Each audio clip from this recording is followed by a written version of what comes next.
नमस्कार दोस्तों, स्वागत है आप लोगों का एडू एक्सप्रेस में। आइए आज हम लोग देखते हैं संताल विद्रोह का महत्वपूर्ण टॉपिक। यह 65वें बीपीएससी के लिए और जेपीएससी के मुख्य परीक्षा के लिए बहुत ही महत्वपूर्ण है। इस पूरे वीडियो में हम लोग फुल डिटेल के साथ देखेंगे संताल विद्रोह को। आइए इसमें जो है बीपीएससी के मुख्य परीक्षा में अभी तक जो प्रश्न पूछे गए हैं, अभी 64वां जो बीपीएससी हुआ था एग्जाम पिछले जुलाई 2019 में, तो उसमें जो प्रश्न पूछा गया था वो इस प्रकार से है कि उपयुक्त उदाहरण सहित 19वीं सदी में जनजातीय प्रतिरोध की विशेषताओं की समीक्षा कीजिए, उनकी असफलताओं के कारण बताइए। तो यहाँ पे विशेषताओं की समीक्षा करनी है और असफलता के कारण बताना है। ये 64वीं में पूछा गया था। तो जनजातीय विद्रोह प्रतिरोध में एक मुख्य रूप से पूछा जो जाता है वो आपका संथाल विद्रोह और मुंडा विद्रोह होता है। और उसके रूप से अगला है 63वीं बीपीएससी में पूछा जो गया था संथाल विद्रोह 1855 से 56 के कारण और परिणाम का मूल्यांकन कीजिए। तो सीधा सीधा प्रश्न पूछा गया था, कारण तथा मूल्यांकन हमें बताना था। उसी रूप से और उससे पहले प्रश्न जो पूछा गया था 56 से 59वीं बीपीएससी में, वो इस प्रकार से था कि संथाल विद्रोह के प्रमुख कारण का विवरण दीजिए और उनके प्रभाव, एक तरह से कारण और परिणाम इसमें भी पूछा गया था। तो अब देख सकते हैं कि 2 बार लगातार कारण परिणाम पूछा गया है और एक इनडायरेक्टली रूप से। उसी रूप से 45वें बीपीएससी में जो है प्रश्न पूछा गया था संथाल विद्रोह भारत में ब्रिटिश उपनिवेशवाद के विरुद्ध सशस्त्र जन प्रतिरोध का एक आदर्श प्रस्तुत करता है, स्पष्ट कीजिए। तो इसे स्पष्ट करना था कि यह किस प्रकार से ब्रिटिश उपनिवेशवाद के विरुद्ध सशस्त्र जन प्रतिरोध था। तो इस पूरे वीडियो में इस प्रश्न का हम लोग हल ढूंढने का प्रयास करेंगे। इसको हम लोग इस फॉर्मेट में देखने का कोशिश करेंगे कि संथाल विद्रोह का परिचय, पहले परिचय हम लोग देख लेंगे, कैसा क्या परिवेश था, क्या माहौल था। उसके बाद इस विद्रोह के कारण को, कार्यक्रम क्या क्या किए गए इस विद्रोह के दौरान, नेतृत्व किस क्षेत्र में हुआ, घटनाएं क्या क्या हुई, दमन किसके द्वारा किया गया। इसके बाद इसके परिणामों को देखेंगे कि परिणाम इसके क्या निकले। उसके बाद इनका मूल्यांकन करेंगे और उसके बाद निष्कर्ष को लिख दिया जाएगा क्वेश्चन के अकॉर्डिंग। तो आप लोग चाहे तो इस पूरे वीडियो को इस टाइप के एक पेज में आप लोग नोट डाउन कर सकते हैं। जैसे आप लोग देख सकते हैं यहाँ पे पूरे नोट डाउन किया गया है। एक पेज में आप लोग शॉर्ट में कर सकते हैं, एग्जाम के टाइम रिवाइज के लिए अच्छा रहेगा। आइए बिना किसी देरी के आगे देखते हैं। इसके साथ मैं मनीष कुमार, मेरे बारे में देख सकते हैं आप। और ईडू एक्सप्रेस से आप जुड़ने के लिए social sites Twitter, WhatsApp, Gmail, Telegram, Instagram पे जुड़ सकते हैं। साथ ही अगर ये वीडियो आप अगर यूट्यूब पे देख रहे हैं तो चैनल को सब्सक्राइब कीजिए, अगर आप फेसबुक पे देख रहे हैं तो पेज को लाइक कीजिए। आइए बिना किसी देरी के प्रारंभ करते हैं संथाल विद्रोह। तो 19वीं सदी में अनेक जनजातियां इकाइयां ब्रिटिश औपनिवेशिक शोषण का शिकार हुई। इसके फलस्वरूप सदियों से चली आती हुई उनकी सामाजिक, धार्मिक, राजनीतिक एवं आर्थिक मान्यताएं समाप्त हो गई। भारत के स्वतंत्रता आंदोलन में जनजातीय लोगों ने अपनी महत्वपूर्ण भूमिका निभाई। जनजातीय विद्रोहों में सबसे प्रमुख जो मुख्य विद्रोह था वह संथाल विद्रोह 1855 से 1856 में था। तो देख सकते हैं कि ब्रिटिश जो थे वो, उनके यहाँ जो नीतियाँ थी वो सिर्फ राजवाड़ों तक या फिर सामान्य जो क्षेत्र है वहाँ तक सीमित ना होकर वो आदिवासी बहुल क्षेत्रों में, जनजातीय क्षेत्रों में भी पहुँच गए थे। वो भी इसके शोषण के शिकार हो रहे थे। तो फलस्वरूप जो है ये संथाल विद्रोह प्रारंभ किया गया था। संथाल लोग जो है पूर्वी बिहार के राज्य के भागलपुर से लेकर राजमहल तक के क्षेत्र में सदियों से निवास करते आ रहे हैं। इस क्षेत्र को दामन एक कोह के नाम से भी जाना जाता है। तो आगे देखते हैं दामन को कौन सा क्षेत्र है। आप लोग मैप में देख सकते हैं, यह जो है झारखंड का मैप है। झारखंड में जो ये देख सकते हैं भागलपुर, ये जो आप लोग इंगित कर रहे हैं ये भागलपुर रहा, ये भागलपुर, और ये रहा राजमहल हिल्स। नीचे देख सकते हैं राजमहल हिल्स, ये राजमहल हिल्स। और ये जो पूरा जो डॉटेड डॉटेड जो पूरा घेरा हुआ देख रहे हैं, साहबगंज, गोड्डा, पाकुड़, ये क्षेत्र के पूरा मिला के संथाल परगना क्षेत्र कहलाता है। इसको झारखंड में इस रूप से आप देख सकते हैं। ये जो रेड लाइन है इसके थोड़ा सा और एक्सपेंड करते हुए, इसको थोड़ा बढ़ाते हुए, इस प्रकार से ये साहिबगंज वगैरह इसको कवर करता है संथाल परगना क्षेत्र। अगर भारत के मैप में इसको देखने का प्रयास करेंगे तो कुछ इस प्रकार से भारत के मैप में यहाँ पे संथाल परगना है। देखिए अब क्या है कि इस क्षेत्र के के जंगलों को उन्होंने कड़ी मेहनत करके साफ किया था और कृषि योग्य बनाया था। कौन? ये यहाँ के आदिवासी जो संथाल थे। इन जमीनों पर वे झूम विधियों से खेती किया करते थे और अपनी जरूरतों की चीजों को उपजाया करते थे। तो देख रहे हैं यहाँ ये फोटो में किस प्रकार से जो है वो अपनी जरूरती चीजों को उपजाते थे, स्वयं झूम कृषि करते थे। झूम कृषि आप लोग जानते होंगे कि यहाँ पे जंगलों को जला के जो है खेती बढ़ाया जाता है, खेती किया जाता है, वो झूम खेती की होता है। और एक सीढ़ीदार खेती होती है, जो पर्वतीय इलाकों में सीढ़ीदार खेती, तो उस प्रकार की खेती भी किया जाता था। जंगलों से वे ईंधन एवं पशुओं का चारा प्राप्त करते थे। इस प्रकार उनका आर्थिक जीवन स्वावलंबी और वे स्वच्छंद थे। तो वो आत्मनिर्भर, जो पूरा गांव था वो आत्मनिर्भर हुआ करता था, स्वावलंबी हुआ करता था और स्वच्छंद। स्वच्छंद इस प्रकार से कि प्राकृतिक रूप से कभी औद्योगिकरण का वहाँ कोई प्रभाव नहीं था, वहाँ पे सुगम में बहुत ही अच्छा वातावरण था। तो स्वच्छंद वातावरण, साफ सुथरा वातावरण था दामन कोह का। आगे बढ़ते हैं। तो जमीनों के साथ संतालों का सिर्फ आर्थिक संबंध ही नहीं था, वरन भावनात्मक लगाव भी था। ये जमीनें उन्हें अपने पूर्वजों की याद दिलाती थी, तो वो जमीन से जुड़े हुए थे। संथाल का अपना सामाजिक ढांचा था। अब उसको सामाजिक ढांचा के बारे में देखने का प्रयास करते हैं, क्या था, किस प्रकार से था। उनमें कई स्तरीकरण थे, मतलब उनमें के लेयरिंग थे। जैसे कि हिंदू सोसाइटी में आप लोग पढ़ते हैं 4 वर्ण, उसी रूप से जो संथाल समाज में भी अलग अलग स्तर थे। तो उनकी सामाजिक संरचना काफी सौहार्दपूर्ण थी, मतलब कि उन लोगों में स्तरीकरण होने के बावजूद भी आपस में विद्वेष नहीं था, आपस में लड़ाई झगड़ा नहीं था, उनमें सौहार्दपूर्ण था, मेल से चलते थे वो लोग। उनमें से ऊपरी स्तर पर ये लोग थे जो जंगल को साफ करने वाले संतालों के प्रत्यक्ष संबंधी थे। उनके बाद उनके संबंधियों का स्थान आता था। सबसे नीचे कुछ हिंदू लोग यथा ग्वाले, लुहार, बढ़ई, कुम्हार, जुलाहे, धोबी, नाई इत्यादि थे। इस समाज की अर्थव्यवस्था में उनकी भूमिका सहायक लोगों की होती थी। मतलब कि जो समाज था पूर्ण रूप से मिलजुल कर चलता था। ये जो ग्वाले हैं, लुहार हैं, या फिर जो जिस सब मिलजुल के एक आत्मनिर्भर गांव का निर्माण करते थे मिलजुल कर। तो ये देख सकते हैं कितना हंसी खुशी से सब मिलजुल के साथ में हंस बैठे हैं, गाना गा रहे हैं, नाच रहे हैं। इस प्रकार का कुछ वातावरण वहाँ पे हुआ करता था। देखिए अब आगे क्या है कि संथालों का अपना राजनीतिक ढांचा था। अब सामाजिक ढांचा को देख ली, तब राजनीतिक ढांचा क्या था कि पहरा पंचायत, एक नाम याद रखिएगा, आप ये टर्म को याद एग्जाम में लिख सकते हैं। पहरा पंचायत के द्वारा सारे क्षेत्र पर उनके प्रतिनिधियों के द्वारा शासन किया जाता था। उनके सरदार उनके द्वारा चुने गए या मनोनीत हुआ करते थे। ये सरदार उनके हितों की रक्षा का ख्याल रखते थे। गांव के लगान वे एक साथ राज्य कोष में जमा करते थे। धार्मिक रूप से वह पूर्णतः स्वतंत्र थे। तो अगर देखा जाए राजनीतिक रूप से वो ग्राम पंचायत को जो अवधारणा अभी के संदर्भ में देख रहे हैं, वो बहुत पहले 1850-55 से भी पहले के समय में यहाँ पे इन संथाल के समूह में था। तो वो लोग एक पहरा पंचायत स्थापित करते थे, जो हेड हुआ करता था उनकी सब बात मानते थे। वो लगान जो है, कर जो है, एक साथ राज्य कोष में जमा करते थे। और अगर धार्मिक स्थिति की बात किया जाए तो वो पूर्ण रूप से धार्मिक स्वतंत्र थे। वो अपना जो ट्रेडिशनल रूप से जो देवी देवताओं या फिर प्रकृति की पूजा करते आ रहे थे, तो वो स्वतंत्रता पूर्वक पूजा कर रहे थे इसमें। तो हम लोग सामाजिक, राजनीतिक और धार्मिक उसका देख लिए कैसा प्रारूप था। उससे देखिए क्या है कि धार्मिक अनुष्ठानों के लिए भी वे अपने लोगों से ही पुरोहिता या पाहान का चुनाव करते थे। ये पुरोहित उनके पूर्वजों एवं उनके ठाकुर के साथ उनका संबंध स्थापित करते थे। तो जैसे कि आप लोग देखते होंगे, ये जो है, ये पाहन इनको कहा जाता है। ये जो आदिवासी समाज में जो उनके पूर्वज होते हैं आदिवासियों के, और उनके जो भगवान हैं, उनके साथ संबंध स्थापित करते हैं। जैसा कि आप लोग इधर के हिंदू सोसाइटी में देखा करते हैं, पंडितों का या फिर साधुओं द्वारा जो किया जाता है। धार्मिक स्थिति भी हम लोग देख लिए। अब है कि ब्रिटिश शासनकाल की शुरुआत में उनके जीवन को तहस नहस कर दिया गया। उनमें घोर असंतोष पैदा होना स्वाभाविक था। उनके सरदारों को ब्रिटिश अधिकारियों ने जमींदारों का दर्जा प्रदान किया और लगान की नई प्रणाली शुरू कर दी। पहले गांव के लोग एक जगह लगान दिया करते थे, लेकिन अब व्यक्ति को अलग से कर देना था। मतलब पहले जो सामूहिक हम लोग देखे थे कि सामूहिक रूप से वो एक साथ कर जमा करते थे, अब लेकिन इंडिविजुअली रूप से अब सबको अलग अलग कर जमा करना था। तो एक तरह से इनको अलग करने का कारण किया गया, तोड़ो और राजनीति करो। इस प्रकार की शासन करो, इस प्रकार की जो अवधारणा को प्रस्तुत किया गया था इस क्षेत्र में।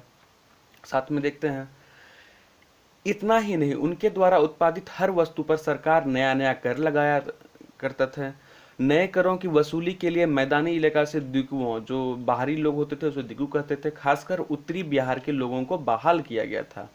उनके साथ व्यापार करने के लिए बाहर के व्यापारियों को प्रोत्साहित भी किया गया था। तो देख रहे हैं कि किस प्रकार से जो है कड़ाई पूर्वक जो है इन लोगों से, संथालों लोगों से कर वसूला जाता था। और जो बाहरी लोग थे, दिक्कू जिसको कहा था टर्म, अभी के समय में भी चलता दिक्कू, वो बाहर से संथाल क्षेत्र में गए थे और ये लोग शोषण का कार्य कर रहे थे। अब जंगली भूमि, वन एवं गांव की जमीन के इस्तेमाल पर भी तरह तरह के अंकुश लगा दिए गए। जगह बदलकर की जाने वाली खेती यानी झूम खेती पर पूरी तरह का रोक लगा दिया गया। झूम खेती पर समय पर लगान नहीं देने के कारण उनकी जमीन नीलाम की जाने लगी। तो देखिए कि उन लोगों का जो जंगल जमीन का अधिकार था वो एक तरह से उनसे वो छीना जाने लगा।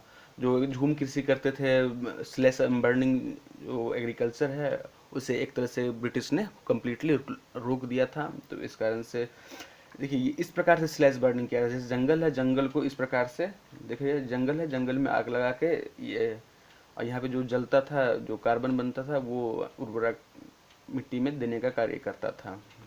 तो इस पे प्रतिबंध लगा दिया गया पूर्ण रूप से।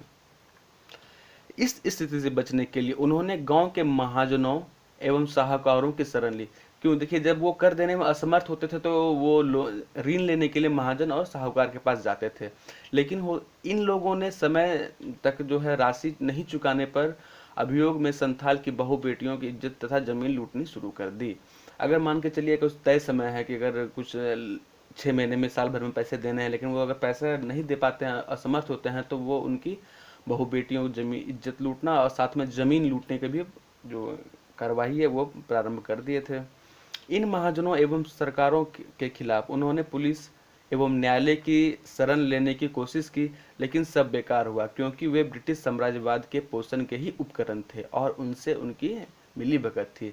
तो जैसे कि अगर संथाल के साथ कोई साहूकार या महाजन अगर कोई जाति करता था, अगर अगर वो 50 रुपया उधारी दिया है, ऋण दिया है, तो वो लोग तो अनपढ़ थे संथाल, तो उसे वो क्या करता था, 500 कर देता था या फिर 5000 कर देता था, और इस पे अंगूठा के पास साइन ले लेता था। जब वो इसके शिकायत करते थे कोर्ट में या पुलिस में, तो क्या होता था, वो साहूकार या महाजन जो है वो अपना दस्तावेज प्रस्तुत कर देता था कि इसने जो है हमसे 500 या 5000 रुपये लिया है, और वो जो संथाल होते हैं इतने जो रकम लौटाने में असमर्थ थे। तो और पुलिस, न्यायालय सब और महाजन, ये इन तीनों के तिगड़ी जो है उनके शोषण का महत्वपूर्ण कारण था, बहुत मेजर कारण था। इससे जो है ये लोग औपनिवेशिक अर्थव्यवस्था के भंवर जाल में फंस गए और इनका जीना दूभर हो गया। जमीन से बेदखली ने उनकी मार्मिक भावनाओं पर भी चोट पहुंचाई और उन्हें अपने ऊपर हो रहे जुल्मों के खिलाफ अपने संघर्ष की शुरुआत की। उनका देखिए, आप लोग देखें कि उनके जो खिलाफ शोषण हो रहा था, ना ही पुलिस सुन रही थी, ना ही आपका कोर्ट सुन रहा था कुछ। तो क्या है कि वो लोग काफी जुल्म सहते सहते आपस में जो है संगठन बनाने का कार्य प्रारंभ कर देते हैं। संथालों के ऊपर संकट उस समय और बढ़ गया जब सरकार में भागलपुर से लेकर वर्धमान के बीच में रेल परियोजना को कार्यान्वित करना चाहा। इस कार्य में संथालों की बड़ी संख्या में बेगार कराने के लिए मजबूर किया गया। जिन लोगों ने ऐसा करने से इनकार किया उन्हें कोड़ों से पीटा गया। तो देखिए ये एक तरह से तात्कालिक कारण मान सकते हैं कि इस विद्रोह का तात्कालिक कारण जो था भागलपुर से वर्धमान तक के रेल लाइन परियोजना में बेगारी करवाना। तो बेगारी जो होता है वो यह होता है कि किसी भी व्यक्ति को कार्य करवाया जाता है और उसके बदले कोई मेहनताना उसे नहीं दिया जाता है। भोजन दे दिया तो वही बहुत बड़ी बात है, कोई मेहनताना उसको नहीं दिया जाता है। एक तरह से ये पूर्ण रूप से शोषण हो गया था, चरम सीमा प्राप्त कर चुका था शोषण का। तो देख सकते हैं ये फोटो में दिखाने का प्रयास किया गया है किस प्रकार विद्रोह प्रारंभ जो है आग लगा विद्रोह में। संकट उस समय और गहराया जब स्थानीय साहूकारों ने दरोगा की सहायता से अपनी घरों में मामूली चोरी करने के अपराध में संथालों को गिरफ्तार करवा दिया। मतलब कि ये झूठे आरोप में भी गिरफ्तार करवा दिया। आवेश में आकर एक संथाल ने उस दरोगा की हत्या कर दी। देखिए कांड कहां कहां से बढ़ता गया। एक तो पहले उधर से रेलवे लाइन में जो बेगारी करवाया वो एक रीजन था संथाल समूह में सामुदायिक रूप से।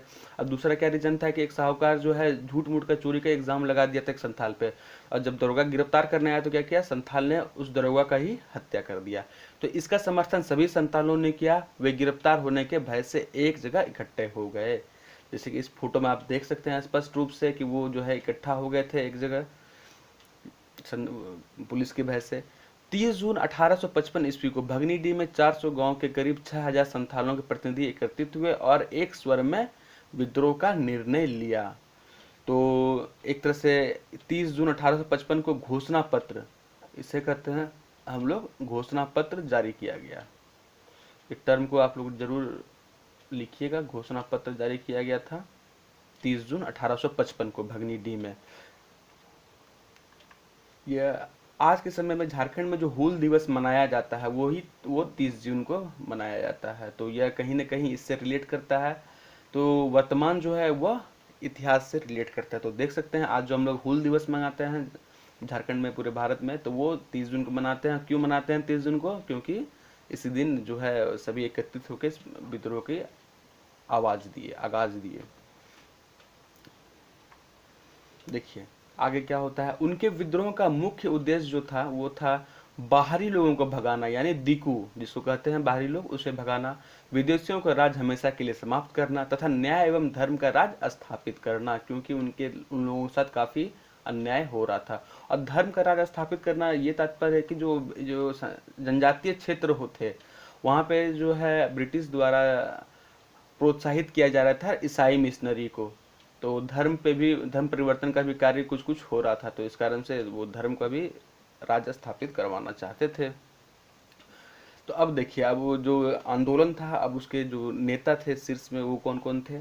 तो सबसे पहला नाम आता है सिद्धू कान्हू का। ये सिद्धू का फोटो देख सकते हैं, ये संथाल विद्रोह के नेता थे। और उनके भाई कान्हू, ये कान्हू का फोटो देख सकते हैं। और भी दो भाई इनके, चांद और भैरव।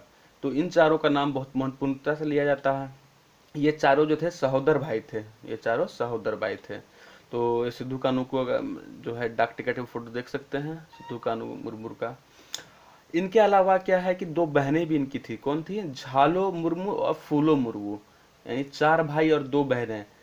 तो यह पूर्ण रूप से जो है आंदोलन में शामिल हो गए थे, यानी विद्रोह को प्रारंभ कर दिए थे।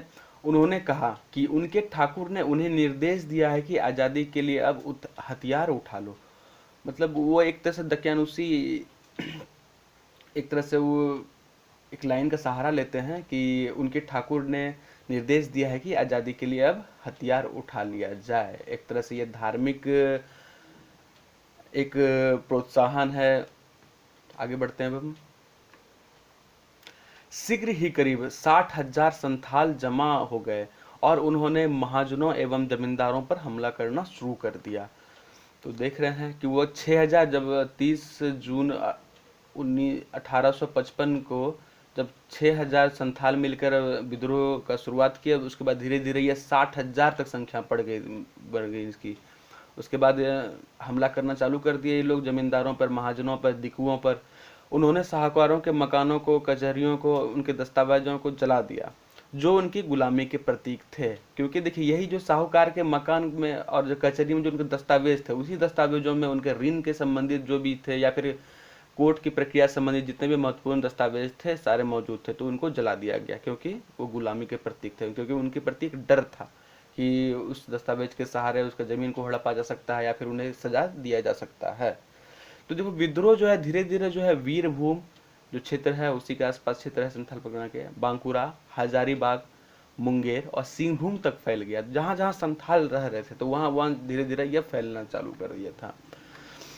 देख रहे हैं इस प्रकार से दिकुओं को, अंग्रेजों को मारा जा रहा था। पुलिस स्टेशन, रेलवे स्टेशन और डाक ढोने वाली गाड़ियों को जला दिया गया। रेलवे इंजीनियरों के बंगलों को जला दिया गया। मैदानी लोगों को, खड़ी फसल को जला दिया गया। तो ये लोग चाहे वो ब्रिटिश हो या बाहरी हो, उन सभी के खिलाफ ये काफी कड़ा प्रतिरोध किए। वो इन लोगों को जला देने का, नष्ट करने का काफी प्रतिरोध किया गया था इन लोगों द्वारा। आगे देखते हैं हम लोग। उनके संगठित विद्रोह को कुचलने के लिए सेना का सहारा लिया गया। जब यह धीरे धीरे फैलने लगा था, बहुत ज़्यादा जान माल की हानि होने लगी थी, उसके बाद क्या है कि सेना का सहारा लिया गया विद्रोह दबाने के लिए। विद्रोहियों को सफाया करने के लिए जनरल बारो, ध्यान रखिएगा नाम, जनरल बारो के नेतृत्व में सेना की 10 टुकड़ियां भेजी गई। विद्रोह में उन्होंने करारी मात दिया और भेजी गई। क्या गया उसके बाद, क्या है कि वो लोग विद्रोह को काफ़ी जो है कठोरता पूर्वक, निर्दयता पूर्वक दबाने लगे।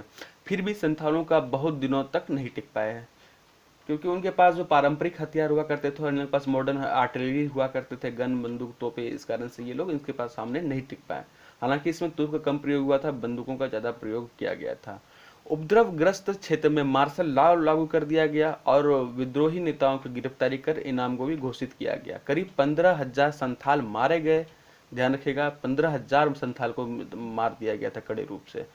गांव उजाड़ दिए गए। ये फोटो देख सकते हैं कि हाथियों द्वारा किस प्रकार से गांव खत्म कर दिया जा रहा है।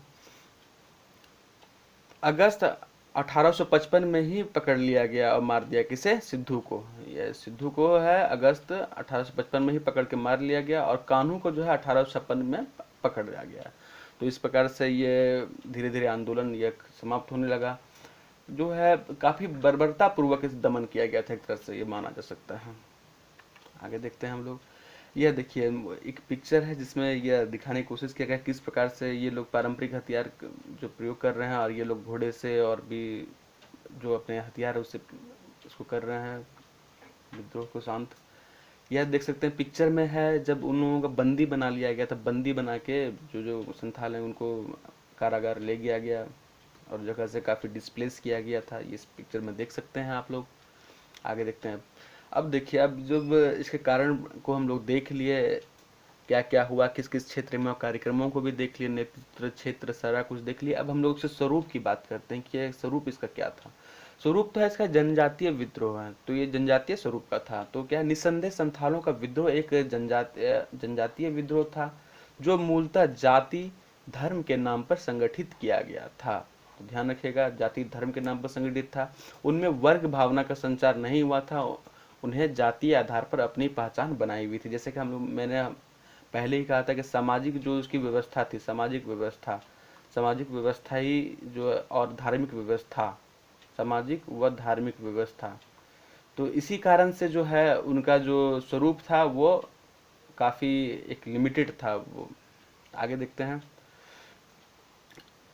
सुसंगठित आंदोलन, एक रूप से आंदोलन में ये भी देखिए कि ये जो पिक्चर में कितना सुंदरता से किया गया पिक्चराइज की, ये जो संथाल लोग जो हैं, पुरुष लोग हैं, वो तीर धनुष चला रहे हैं और महिलाएं जो हैं वो युद्ध में आपूर्ति का कार्य कर रहे हैं, जैसे कि तीर लाना, अनाज लाना, पानी लाना, इस प्रकार के कार्य कर रहे हैं, और ताकि इन लोगों को बैक सपोर्ट मिलता रहे। अब इसके बारे में सुसंगठित आंदोलन था या न था, इसके बारे में भी क्या डिबेट है उसको देखते हैं। संथाल विद्रोह एक सुसंगठित आंदोलन था, उनकी एकजुटता की दाग देनी पड़ेगी। इतने कम समय में 60,000 से ज्यादा लोगों को एकजुट कर उन्होंने अपना सर्वस्व निछावर करने के लिए तैयार कर लेना आसान काम नहीं था, लेकिन यह कार्य इस विद्रोह के नेताओं ने कर दिखाया था। यह उनकी नेतृत्व शक्ति का परिचायक था, जो कम समय में 6,000 से 60,000 की उन्होंने सेना कर ली थी। आगे बढ़ते हैं हम लोग कि यह सशस्त्र विद्रोह था या नहीं था। जैसे हम लोग प्रश्न में देखे थे पहले कि यह सशस्त्र विद्रोह किस प्रकार का था। संथाल विद्रोह एक सशस्त्र क्रांति के रूप में प्रकट हुआ, क्योंकि उन लोगों ने तीर धनुष भाले पारंपरिक हथियारों का काफी प्रयोग किया था। इस आंदोलन को ब्रिटिश साम्राज्य की सुनियोजित सत्ता से टकराना था, गलत टाइप हुआ, टकराना। अतः उनका असफल होना स्वाभाविक था। क्यों सफल हुआ कि देखिए, स्पष्ट है कि विद्रोहियों के हथियार जो थे परंपरागत थे, ट्रेडिशनल थे एवं दकियानूसी थे। वे तीर धनुष एवं भाले बर्छे का प्रयोग करते थे, जबकि ब्रिटिश सैनिक अत्याधुनिक शस्त्रों का लैस थे, जैसे बंदूक, गोले इत्यादि। इस स्थिति में संथालों का प्रतिरोध बहुत समय तक नहीं टिक पाया था। और ये भी एक बात ये बोला जाता है कि जो पारंपरिक हथियार ये प्रयोग कर रहे थे, तो जैसे तीर में बर्छी जो होता है उसमें जहर जो लगाने की जो प्रक्रिया होती है उसको उन लोगों ने फॉलो नहीं किया था, यानी उसमें बिना तीर में जहर लगाए इन लोगों ने प्रयोग किया था। तो कोई कोई इतिहासकार ये भी बोलते हैं कि उन लोगों का जो है मारने का इरादा नहीं था अंग्रेजों को, लेकिन यहाँ ऐसा प्रभावित ऐसा नहीं दिखता है कि उन लोगों को मारने का इरादा नहीं था, क्योंकि उनके सामर्थ्य वही थे कि जो वो परंपरागत हथियारों का, ट्रेडिशनल का उपयोग करें। आगे देखते हैं कि इसका जो ये जो आंदोलन, ये विद्रोह जो था, ये एक सीमित क्षेत्र में हुआ था। इस आंदोलन का दायरा बहुत विस्तृत नहीं हो सका, क्योंकि देखिए अखिल भारतीय स्वरूप में यह नहीं हुआ था। जैसे मैं झारखंड में, हम लोग शुरू में देखे झारखंड का मैप में संथाल परगना कुछ जिलों तक सीमित था, तो बस वही सीमित क्षेत्र तक यह हो सका। यह एक स्थानीय आंदोलन बनकर रह गया। इसके लिए अनेक जातिगत एवं धर्मगत बातें जिम्मेवार थी, जैसा कि हम लोगों ने भी देखा कि जो उसमें सामाजिक, धार्मिक, राजनीतिक जो संरचनाएं थी उनको जिम्मेदार थी। साथ भी जो इनका जो दामन एक कोह जो क्षेत्र था, बस वहीं तक सीमित थी, ये अखिल भारतीय स्वरूप में नहीं थी। लेकिन क्या है कि इसके पहले भी बहुत सारे जो है झारखंड में या फिर संथालों द्वारा काफ़ी विद्रोह किए गए। तमार विद्रोह किया गया था, हो विद्रोह किया गया था, हुल विद्रोह किया गया था इसके पहले भी। तो ये नहीं था कि ये पहला ही विद्रोह था, ये अपने आप का ऐसा नहीं है। आगे देखते हैं। ब्रिटिश सरकार ने अपने स्वार्थों के कारण इन जनजातियों का शेष जनसंख्या से अलग कर दिया। तो देखिए अंग्रेजों ने भी जो है इसे जो आम जनता है या फिर इसको जो मुख्य धारा से अलग रखने का भी कार्य किया था ब्रिटिश ने। उन्हें यह विश्वास था कि यदि जनजाति की असीमित शक्तियों का स्वतंत्रता आंदोलन में प्रयोग किया गया तो उन्हें भारत छोड़ने में देर नहीं लगेगी, क्योंकि जो जनजातियों के स्टेमिना के बारे में या फिर उनकी जो एकता के बारे में, उनके सौहार्दपूर्ण के बारे में जानते थे कि अगर उनको स्वतंत्रता आंदोलन में अगर जोड़ लिया जाता है तो फिर अंग्रेज ज़्यादा देर तक नहीं टिक पाएंगे। इसके साथ यही कारण है कि बाकी अंग्रेज सरकार ने जनजातीय क्षेत्रों को निषिद्ध क्षेत्र घोषित कर दिया। देखिए इन लोगों की जो पॉलिसी है उसके बाद भी काफ़ी अलग डिवाइड एंड रूल करने की पॉलिसी है। उनमें प्रवेश का अधिकार सिर्फ ईसाई मिशनरियों तथा विदेशी प्रशासकों को ही था। जैसे कि देख सकते हैं आज भी की डेट में भी काफ़ी व्यापक पैमाने में ईसाई मिशनरियाँ जो है झारखंड में या संथाल परगना क्षेत्र में कार्य कर रही हैं। तो उस समय भी इनको दिया गया था छूट, ईसाई मिशनरियों को और विदेशी प्रशासकों को। बाद में अंग्रेजों ने उस क्षेत्र में जाने की स्वीकृति उन साहूकारों व जमींदारों को दे दी जो अंग्रेज के सरकार के पिट्ठू व समर्थक थे। मतलब ये दिकुओं को भी दिया गया था जो अंग्रेज के समर्थक थे।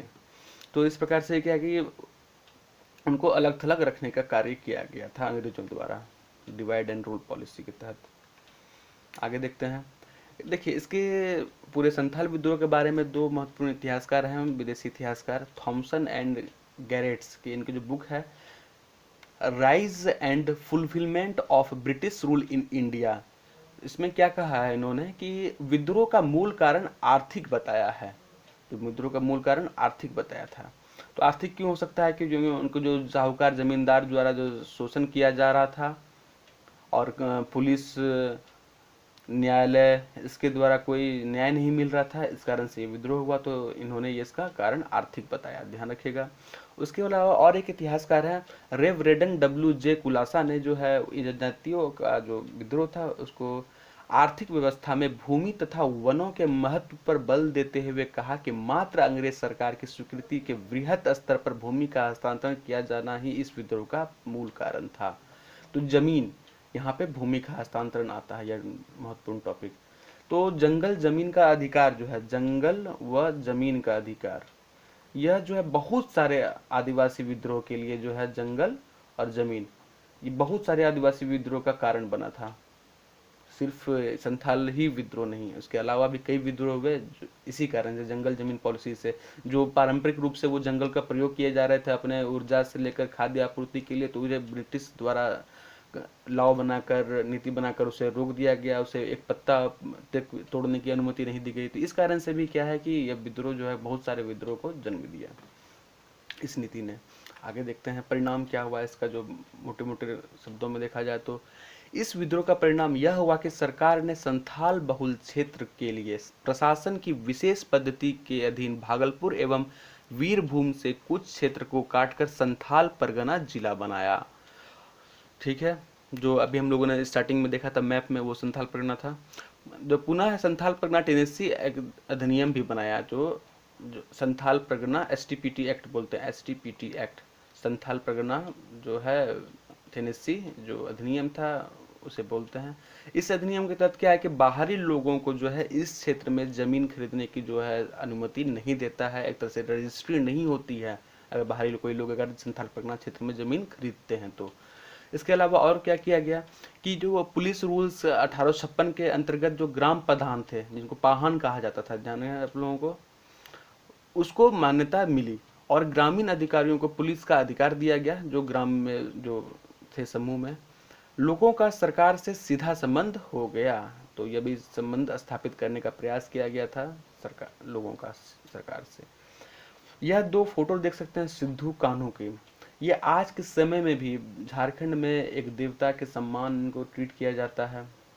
भगनीडीह जहाँ क्षेत्र है, उसी क्षेत्र से अभी जो वर्तमान सीएम है, वो जो विधानसभा क्षेत्र है, उसी क्षेत्र से अभी हैं हेमंत सोरेन जी। आगे देखते हैं हम लोग निष्कर्ष क्या है, या फिर इसको एक तरह से मूल्यांकन से क्या कहा जाए या निष्कर्ष कहा जाए। निष्कर्षतः यह कहा जा सकता है कि संथाल विद्रोह ब्रिटिश हुकूमत के खिलाफ छेड़ा गया था और परिणाम स्वरूप जनजातीय क्षेत्र में कुछ सुधार किया गया। जैसा कि देखें हम लोग एसटीपीटी एक्ट लाया या फिर संथाल परगना बनाया क्षेत्र। उसके बाद क्या है कि इस विद्रोह को जनजातीय विद्रोह की एक कड़ी के रूप में देखा जा सकता है। जैसे कि पहले से चली आ रही थी हो विद्रोह, तमाड़ विद्रोह, चेर विद्रोह, कोल विद्रोह, उसकी कड़ी के रूप में देखा जा रहा था, देखना जाना चाहिए। साथ ही संथाल विद्रोह ने आगामी स्वतंत्रता प्रयासों के लिए चेतना का कार्य किया। मतलब कि इस आंदोलन का भी लोग उदाहरण लेते हुए आगे कई सालों तक चलता रहा यह प्रयास स्वतंत्रता का, और अल्टीमेटली 90 साल बाद 1947 को हमें स्वतंत्रता प्राप्त हो गई। तो ये बहुत ही लंबा संघर्ष रहा है आज़ादी प्राप्त करने का। तो उसमें भी जो संथाल का भी योगदान माना जा सकता है, संथाल विद्रोह। तो इसको हम लोग प्रश्न के अनुसार इसका निष्कर्ष दिया जाएगा। और कोशिश कीजिएगा जो पूरा वीडियो लेक्चर को मैं नोट्स के फॉर्म में आप लोग उतार लें, और साथ में अगर वीडियो पूरा आप लोग अच्छे से देख लिए तो इस चारों प्रश्न को सॉल्व करने का प्रयास कीजिएगा। आंसर इसको जो आप लोग 400 वर्ड के आसपास जो है आप लोग इसको आंसर लिखिएगा। 400 वर्ड के आसपास में, प्लस माइनस 50 हो सकता है। इसे आप लोग प्रयास करिएगा समग्र करने का। और इसके लिए आप लोग जो है ये फ्लो चार्ट जो है, इस फ्लो चार्ट का सहारा ले सकते हैं या फ्लो चार्ट को भी दिखा सकते हैं। इस प्रकार से यह वीडियो समाप्त होता है। अगर ये वीडियो आपको अच्छा लगा तो लाइक कीजिए, दोस्तों के बीच शेयर कीजिए, और इस चैनल को सब्सक्राइब कीजिए and hit the bell icon for latest update. Thank you for watching. और जाते जाते सावधानी ही बचा है, कोरोना को हराओ, देश को बचाओ। मिलते हैं हम लोग अगले वीडियो के लिए, तब तक के लिए धन्यवाद।